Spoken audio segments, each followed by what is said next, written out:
deux correcteurs. Voilà, voilà. On voit des mains qui se lèvent. Très bien. Le orne étant le cap. Orne, donc H-O-R-N.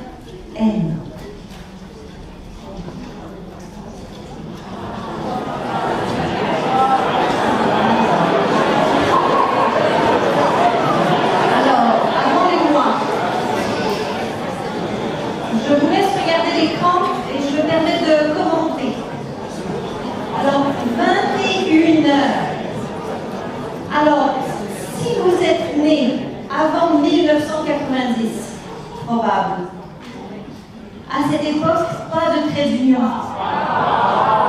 Mais après 1990, et nous avons précisé que l'orthographe rectifiée était de vigueur, après 1990, on préconise de mettre systématiquement un trait d'union entre tous les éléments d'un nombre composé.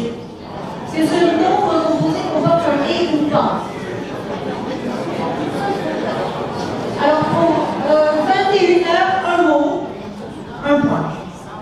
21 heures. Alors heure avec un S, puisqu'il y en a 21. Ben oui.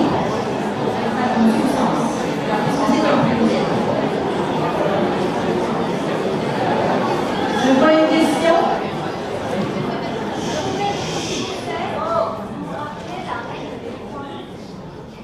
La règle des points. Un mot, un point. Un mot composé, c'est un mot, un point. Donc si 21 heures est écrit V-I-N-T-1, c'est un seul mot, un point. 21 heures. 21, un point, heure, un point. Nuit de Styx. Alors d'où vient ce Styx? On connaît le fleuve des enfers dans l'Antiquité. Le Styx. Alors, puisque la nuit sera infernale, cette nuit déjà désamorce, augure des événements presque tragiques. Heureusement, la fin sera heureuse, mais S majuscule, T-Y-S. En cet été austral, A-U-S-T-R-A-L, austral au sud du globe terrestre, l'Australie est au sud, ça s'écrit austral, A-U-S-T-A-T-R-A-L-I-E pour Australie. Donc on est ici, en plein été, austral, réglage d'une voile. Alors attention, pas règle, pas d'accent grave, faites attention à l'article, il s'agit bien d'un accent aigu. On dit réglage d'une voile qui faseille pour les marins, mais en dictée on doit dire faseille. Alors faseille, c'est le présent de l'indicatif du verbe faseiller ou faseiller pour les marins, et ça signifie en fait que la voile ballonne. Je vois une question au fond de la salle. Je souhaiterais que ce mot soit annulé parce qu'on ne l'a pas entendu. Il a été répété 2 fois de façon différente. Je suis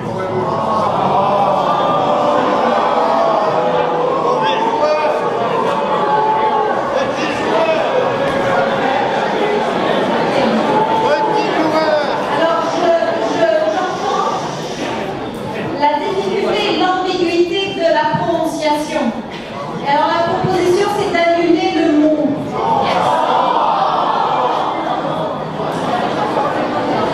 Je crois que l'ambiguïté, elle est précisément dans le fait que les marins disent faseille, mais qu'un S entre deux voyelles se prononce Z. Donc j'entends l'ambiguïté. Cependant, je propose que l'on maintienne le point sur le mot, parce que ce sera compliqué pour la correction.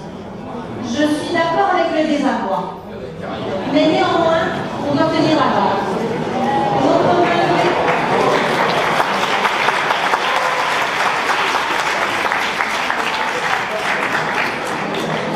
Oui. Une dernière question?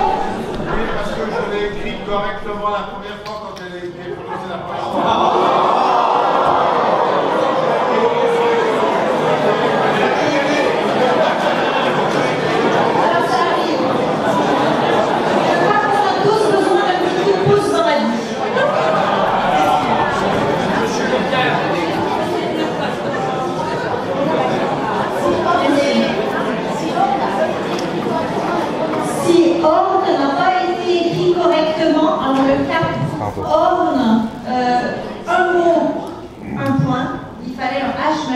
V-O-R-L.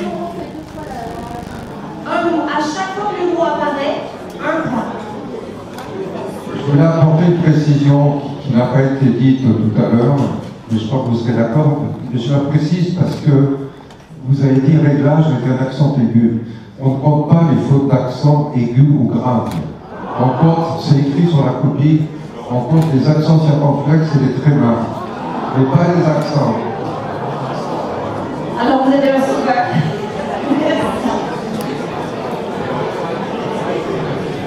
Merci.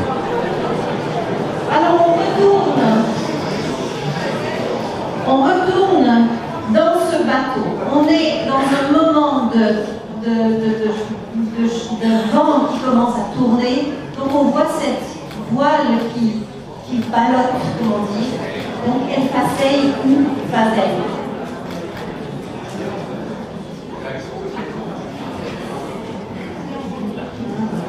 Demain, le sloop arrondira le horn. Alors le sloop, c'est un navire à un seul mât, à voile aurique, braille de phoque et beau préfixe. Alors en fait, Jean Le Cam ne naviguait pas dans un sloop. Cependant, Victor Hugo utilise le mot sloop dans Les Travailleurs de la mer. Il fallait lui rendre hommage. Le sloop est bien un mot français. S-L-O-O-P. Donc il arrondira le horn, puisqu'il s'agit du cap. Horn, arrondir, deux R. Arrondira le horn, H majuscule, virgule, 2 jours, c'est-à-dire en journée.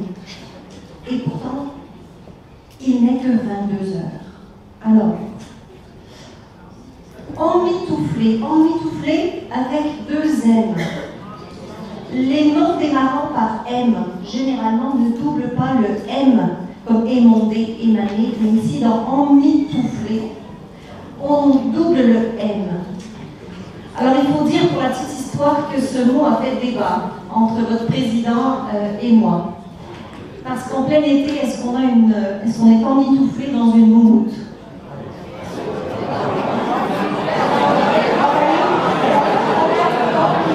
Eh bien, la réponse est oui. Parce que au Cap Horn, en été, il fait environ 6,6 degrés Celsius. Alors, nous avons estimé que dans le vent, 6 degrés Celsius, ça valait bien la moumoute. Donc, emmitouflé dans sa moumoute. Alors, moumoute ici, on ne double pas le M au milieu de moumoute. C'est bien moumoute. Au XIXe siècle, les marins appelaient les chattes des moumoutes. Et à l'époque, les moumoutes s'écrivaient avec 1 ou 2 T. Mais les temps ont changé. Et par analogie, aujourd'hui, on appelle les moumoutes nos grands manteaux d'hiver, qui bien chauds, qui ressemblent à des manteaux embourrés de laine de mouton, mais en fait, c'est un souvenir de marine et ça fait référence au chat. Très bien. Donc, emmitouflé dans sa moumoute habituelle, Jean Le Cam descend dans la cabine. Il n'y a pas de difficulté particulière. Sous le halo, avec un H et un seul L, de 2 lampes tempête. Alors, le trait d'union est obligatoire. Et tempête ne prend pas de S. Cependant, les lampes, oui.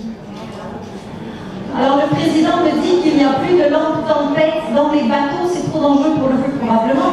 Mais ici, il fallait un trait d'union, il fallait lampe tempête. C'était trop beau. Donc, pas de S à tempête.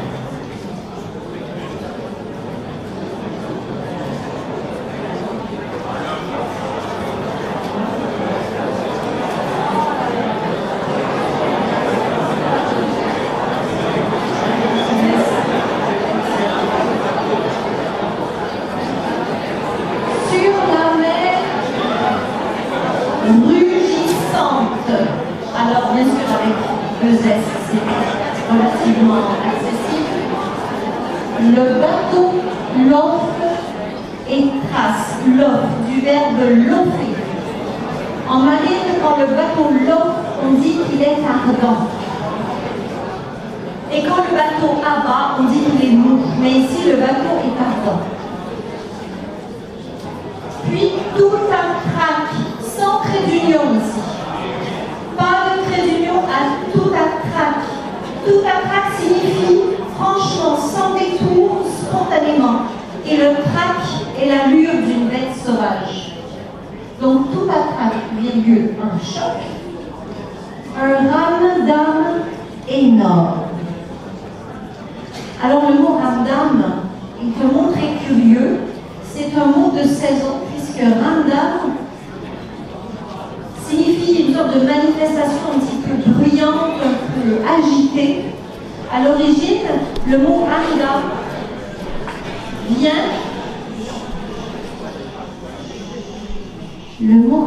vient de Ramadan. Et pourquoi le Ramadan? Parce que lorsque l'on rompt le jeûne de Ramadan, c'est la fête. Et quand c'est la fête, ça fait du bruit, il y a de l'ambiance, ça bouge. En français, le mot Ramadan a donné Ramdam, qui veut dire un remue-ménage. Jadis festif, mais aujourd'hui c'est un remue-ménage, festif ou autre. Tout est possible pour le Ramdam. Ramdam énorme, effrayante avec 2 F. Alors le bateau contre-gîte, ça c'est pas facile. Ici vous avez de la chance, 2 orthographes acceptées. J'ai vraiment cherché. Alors qu'est-ce que ça veut dire contre-gîter? Alors je ne suis pas de la marine, mais on va essayer d'expliquer les choses. Revenez peut-être à l'image de contre-gîte. Le gîte en marine, c'est l'action ou la posture du bateau quand il penche. Alors imaginons que le vent vienne dans mon dos. La voile va gîter, le bateau va pencher vers l'avant. Jusque-là, ça va bien. Imaginons que nous soyons, que nous exercions une sorte de levier. Je vous emmène avec moi, on va en planche à voile, ça va être beaucoup plus facile pour moi. D'accord? Allez, on tire la planche à voile, le vent vient dans mon dos. La voile fait cric, il gîte. Mais on ne veut pas tomber dans l'eau, on est d'accord? Alors on va tirer avec tout son poids pour redresser la voile. Et la voile se redresse sous l'action du poids. Donc la voile sera inclinée dans le sens contraire du vent. Vous comprenez? Alors le bateau contre-gîte. C'est pas très simple quand on est en bateau et qu'on tient la voile et qu'on est en posture de contre-gîte. Pourquoi? Parce que le vent est dans la position que l'on a, si on ne change rien, n'est pas suffisant pour ramener le bateau vers l'avant. Il y a un risque que le poids entraîne le bateau vers l'arrière, vous comprenez? Donc la posture est dangereuse. Ici, en vient en mer, il s'agit bien de contre-gîter.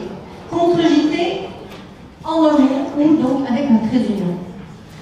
Vibre de la quille au mât, la quille étant sous l'eau immergée, et le mât avec un accent circonflexe. Puisque naguère, on disait mast, et le S est disparu. Et quand le S disparaît en français, on le remplace par un accent circonflexe, comme pour les hôpitaux, hospitals, le S est disparu, donc le mât prend bien un accent circonflexe. Le gréement cède. Alors encore un mot de marine, le gréement. Le gréement, c'est le matériel mobile situé sur le pont. Alors le gréement, c'est un mot que vous connaissez. Vous le connaissez en anglais. An agreement. Un agrément. L'agrément, c'est ce qui convient bien à la conduite d'une affaire ou d'un propos.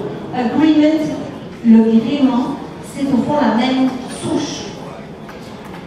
Donc le gréement cède et l'accastillage gicle. L'accastillage, ce sont les différents outils, appareils qu'on utilise sur un bateau et qui servent à manœuvrer notamment les cordages. Alors je sais que vous êtes déjà des pros de l'accastillage. Parce que quand je vous observais écrire, j'ai vu que vous étiez au taquet. Le taquet fait partie de l'accastillage.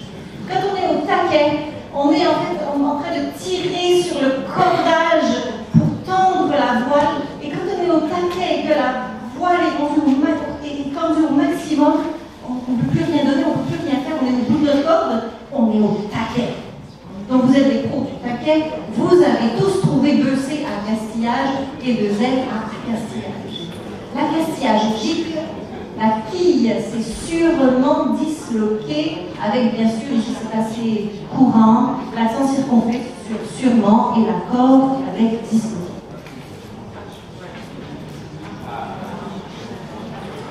Agripper, alors un G et deux P.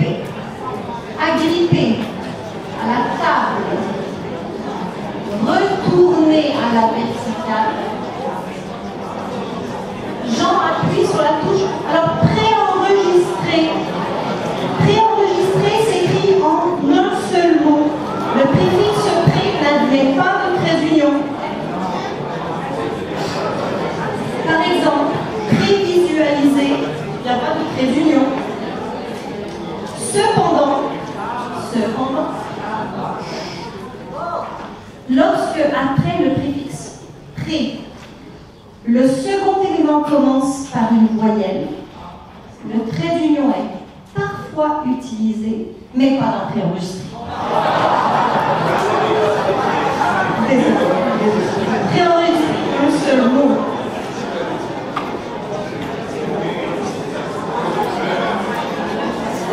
Avec le téléphone satellite, le satellite prend un seul T. Vers Michel, son responsable technique, alors ça je crois que vous avez réussi pour commencer à terre, il est 1h28. Alors on ne compte pas de faute pour 1h28 écrit en chiffres. Je sais que vous aurez fait ce qu'il faut. Donc il n'y a pas de faute d'orthographe à 1H28. Ça va. Alors pas dans l'orthographe rectifiée, appuyer avec un Y, c'est un archaïsme. Dans 1990, j'ai vérifié, on dit appui. Vous savez, si vous avez écrit Y, parce que j'ai entendu la prononciation éventuellement qui pouvait l'induire, d'accord? Reportez, bon, écrivez IE, et quand vous montrez les fautes, mettez en haut dont appui, pour qu'on le sache. D'accord? Mais l'orthographe, c'est IE. Donc, je comprends le contexte, indiquez-le en haut de la copie. L'important, c'est que tout le monde fasse la même chose. Si c'est IE, c'est bon. Si vous avez écrit avec un Y, comptez-le comme une faute, mais mettez une remarque pour qu'on puisse la pondérer.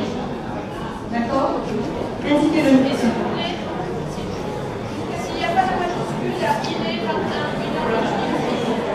non, s'il n'y a pas la majuscule à il, on va pas le compter comme une faute d'orthographe.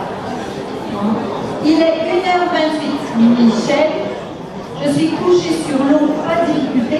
La baume s'est détachée du mât. Par contre, la baume prend bien un accent circonflexe. Quand on vit en bateau, il faut faire attention de ne pas se prendre un coup de baume, parce que la baume se promène. C'est la partie perpendiculaire au mât. La baume s'est détachée du mât avec toujours l'accent circonflexe. Je vais chavirer, note la position, ça se retourne, c'est relativement simple, je crois.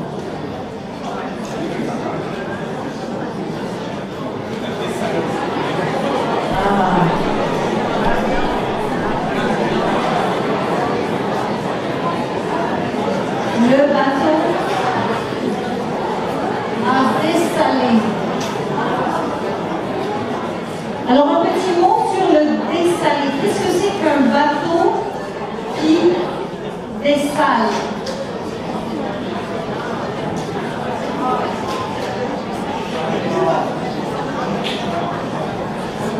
Alors, je pense que vous regardez encore un petit peu. Gagnant la correction. Dessaler. Alors bien sûr, quand il s'agit de dessaler, de chavirer, on voit bien que le bateau se retourne. Si on a un petit peu de jugeote et de logique, quand le bateau se retourne, il prend du sel. C'est pas comme s'il se laissait de son sel, il emmagasine du sel. Alors d'où vient le mot du dessalage quand un catamaran se retourne? Eh bien, il vient de ceci.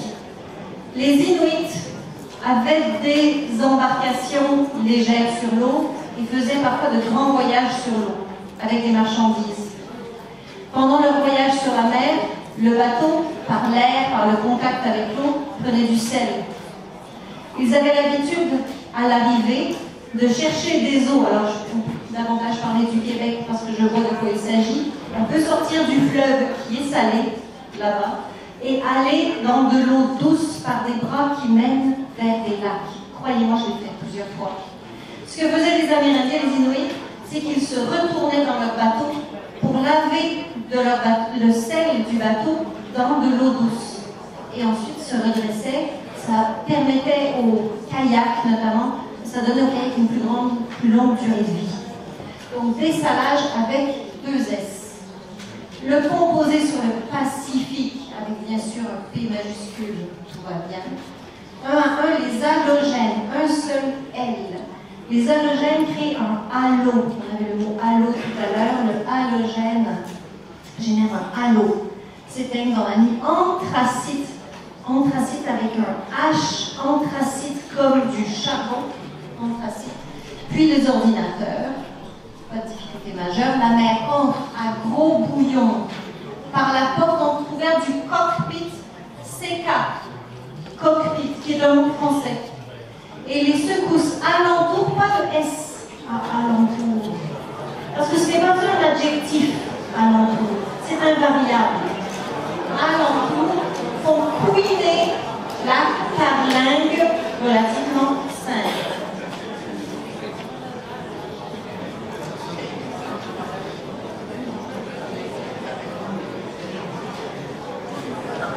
Alors peut-être une remarque sur entrouverte. Entrouverte en un seul mot, entrouverte sans apostrophe, entrouverte en un seul mot. Je pense que c'est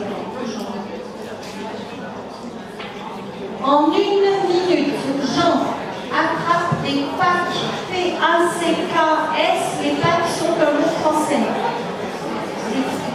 Ça vient du bas allemand, paquet, bloc.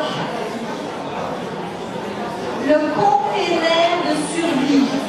Alors le container, AI, c'est pas un conteneur, c'est pas un contenant, c'est pas un container avec un accent aigu, c'est bien T-A-I-N-E-R qui signifie ce ou celui qui contient, le contenant. Alors l'Office de la langue française a proposé de franciser ce terme sous la forme de conteneur, mais ça n'a pas fonctionné. Et c'est un échec de l'Office de la langue française, ils n'ont pas eu la victoire sur les usagers de la langue, on dit un container et on l'écrit comme tel. Le container de survie de la fluorescéine. Alors attention à fluorescéine. S-C, E accent aigu, la difficulté est là, I-N-E. Alors c'est un colorant fluorescent qui remonte au 19e siècle, en tout cas dans les textes écrits qu'on a pu trouver. Et s'engouffre avec 2 F dans la coque QUE, c'est pas un coq, c'est une coque ballottée, 2 L, mais un seul T à ballotter. Dans la coque ballottée.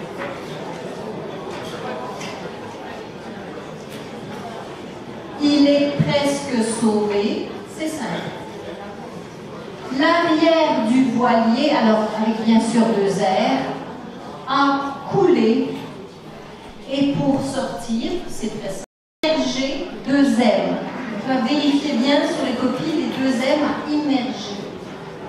Et encombrer, pas de difficulté majeure, d'objets hétéroclites. Alors il y a un H et il n'y a bien sûr pas de Y à hétéroclite. Donc vérifiez le H et le I à hétéroclite.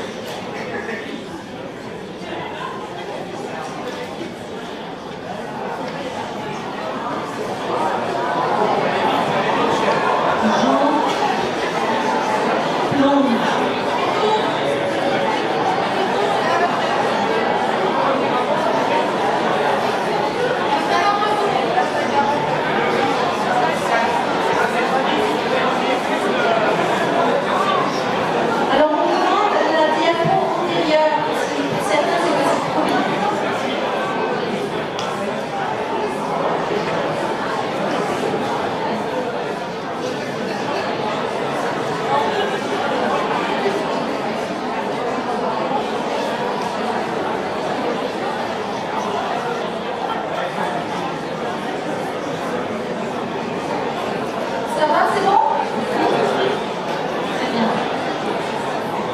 Alors Jean plonge et se déhale vers l'arrière.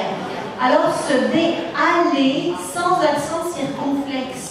Mais ça vient d'où ce mot? Je ne l'ai jamais vu. Et si vous le connaissez, les chemins de halage. Le bateau avance sur le chemin de halage, mais lui se déhale. Par contre, pas d'accent circonflexe. Se déhaler avec un accent circonflexe signifie essayer de perdre son bronzage. Mais là, il n'est pas question de bronzer. Il est question de se déhaler vers l'arrière et parvient à ouvrir les 4 fermetures. C'est assez simple. Pas de S à 4, bien sûr. Par la trappe entrouverte, et on met bien entrouverte en un seul mot sans apostrophe, puisque entrouverte avec apostrophe est considérée comme un archaïsme. Entrouverte. L'appel d'eau l'aspire avec tout ce qui flotte, facile, carte marine, les bosses de riz. Alors le riz ne prend pas de Z. Il n'est pas question de manger du riz.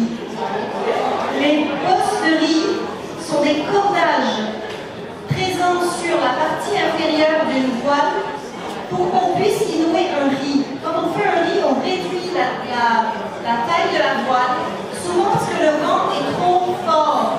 Donc quand le vent est trop fort pour que la voile ne déchire pas, on fait un nœud et on réduit la taille de la voile. Donc on prend un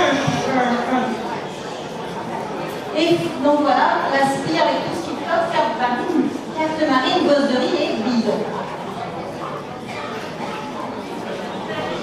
Il sort la tête de l'eau. Oui. Une question. D'où vient la question? J'ai entendu une question. Oui, une question?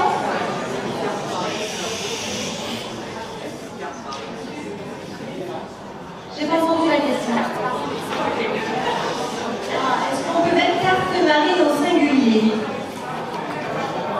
Oui, on peut.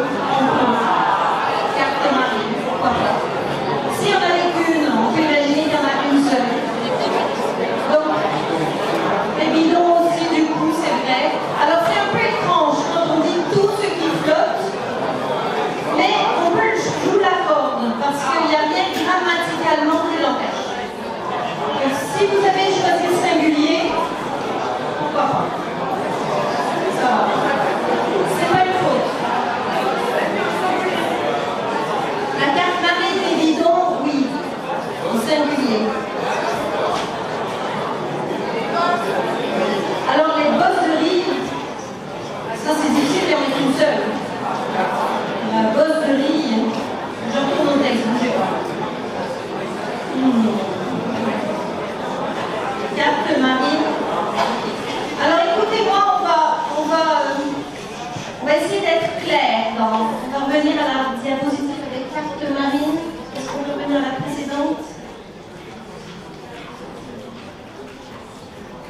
Alors carte marine.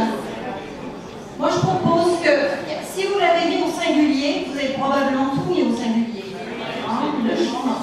Alors, carte marine au singulier, d'accord. Bosse de riz, le riz garde son S. Le S du riz ne peut pas tomber. Alors, si vous avez dit bosse au singulier, d'accord, mais le riz, invariable. Bidon, singulier, pluriel, ce n'est pas une faute. Bosse, si c'est au singulier, ce n'est pas une faute, mais le S de riz est nécessaire.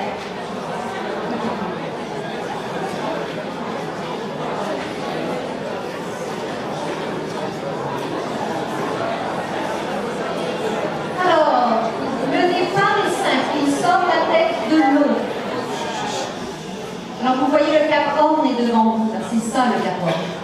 Il sort la tête de l'eau et distingue, pas de difficulté, le bateau de Vincent Mignoux, son voilier perdu, pas de difficulté. Par contre, fantomatique. Pas d'accent circonflexe à fantomatique. Les fantômes prennent un accent circonflexe, mais pas fantomatique. Fantomatique désormais, mais lui est vivant. Pas de difficulté. Il fait ses au revoir.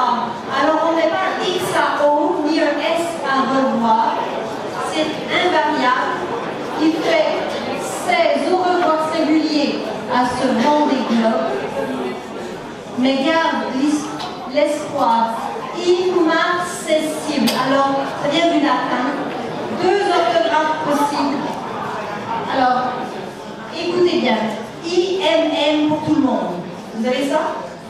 Oui. AR pour tout le monde. On a ça? Cessible, c'est soit SC, ible, ou alors SS, ible. Immarcessible.